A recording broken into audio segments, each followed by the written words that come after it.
We are traveling around the United States this summer, trying to get advice from people that we feel to be really influential.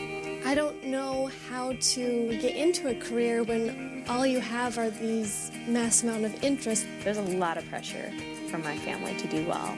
Before I left, it was about pleasing a lot of other people. A lot of people wait too late to listen to their heart. I'll say listen to it while you can, because you don't know when your show's gonna be over.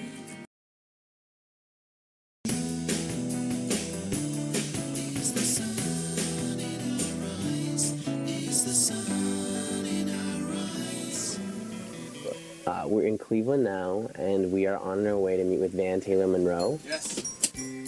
He was actually voted one of Cleveland's most interesting people, and that's actually how we found him. He left a really high-paying job because he decided he wanted to paint shoes. Hi, Van. I'm Autumn. Good. How are you?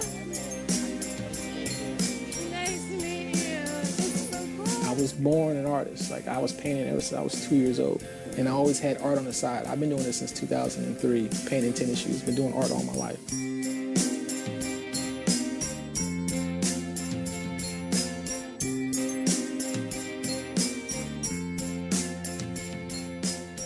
So I graduated from college, and I knew I wanted to do something with business. I didn't know exactly what I was going to do. My passion wasn't there, but that's where the money was at. And I'm thinking, this, I pay the bills, I'm going to have a family, this is what I'm going to do. I'm just going to paint on the side. Well, I went to be a broker, an account executive for a logistics firm in Cincinnati. But it got to that point where I couldn't work because I was keep hearing, like, I got to pursue my dream as an artist. By the end of the week, I couldn't do any of my sales calls. I couldn't follow up with any of my accounts. I was on a large account and I couldn't do any work. So they made it so I had to leave. So I got up and I walked over to my manager and I told him what I was going to do. And he was like, you can make $200,000 a year here. Like, how are you going to leave to go be an artist? You know, I was like, I don't know. It's my passion. That's what I'm going to do. I'm just going to do it. I'm just going to step out in faith and I'm going to do it. And I left.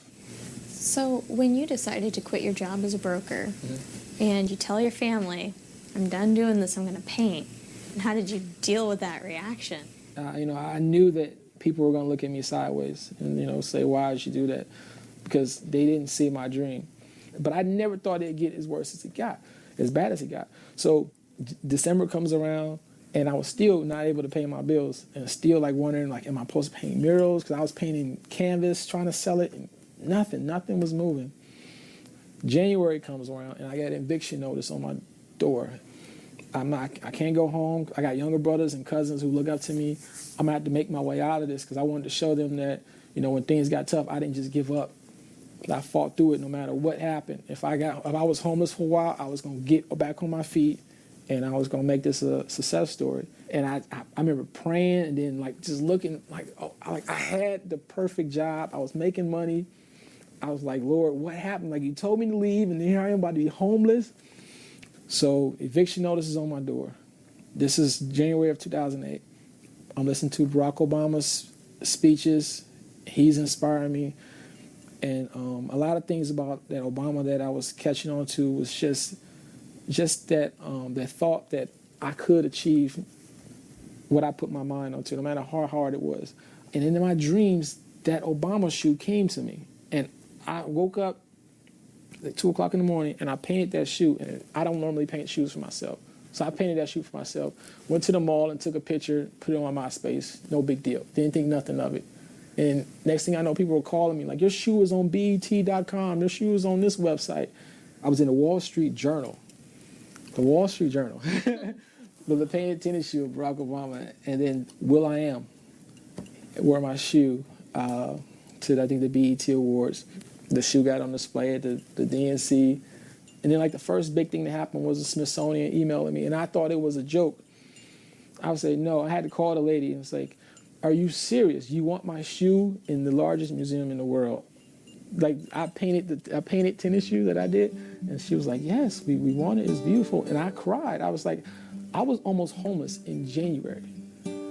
Like, had I quit a month before I made that shoe, if I quit an hour before I made that shoe and decided I'm just gonna forget about art and this would never happen. Like I'd have never, like that's gonna be submitted and it's gonna be there forever. As long as this earth is here, I'll be long gone. And that shoe's still gonna be there. And all because I stick to my guns, you know? It was like, and I was sitting there like, wow, like I could have quit. I was about to be kicked out my house and I didn't quit, and then look what happened. Your heart is like a GPS system. A GPS system in your car will tell you which way to go, but it's not gonna turn your car for you.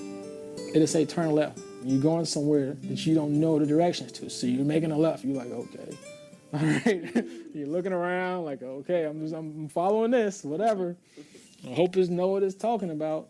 And sometimes, you know, like a GPS system, it will recalibrate and it'll say, all right, well, you didn't make that turn, but I'm still trying to get you to your dream, your destiny. So now what you got to do is you got to make a U-turn, and so it will still try to help you. So it's like you might not listen, just like I didn't listen at first, but it was still telling me, you know, my heart was still speaking to me like, man, quit your job. Quit your job. I'm going to tell you again tomorrow, quit your job. You don't know where you're going. And that's the scary part about it. And I think a lot of people, they're afraid of pursuing their dream because they don't know what's, you know, behind the next door. They don't know what's around the corner. You can make a lot of wrong turns and it will continue to calibrate. But if you continue to go down the wrong path, just like if you were going to the movies, by the time you made it to that movie, it was going to be over. And I think a lot of people wait too late to listen to their heart. So I'll say listen to it while you can, because you don't know when your show's going to be over. Listen to it and follow it.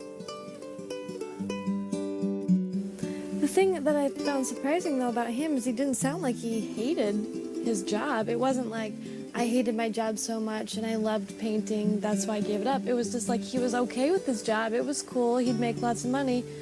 But painting was like everything. Or do you want to put Van here? Perfect.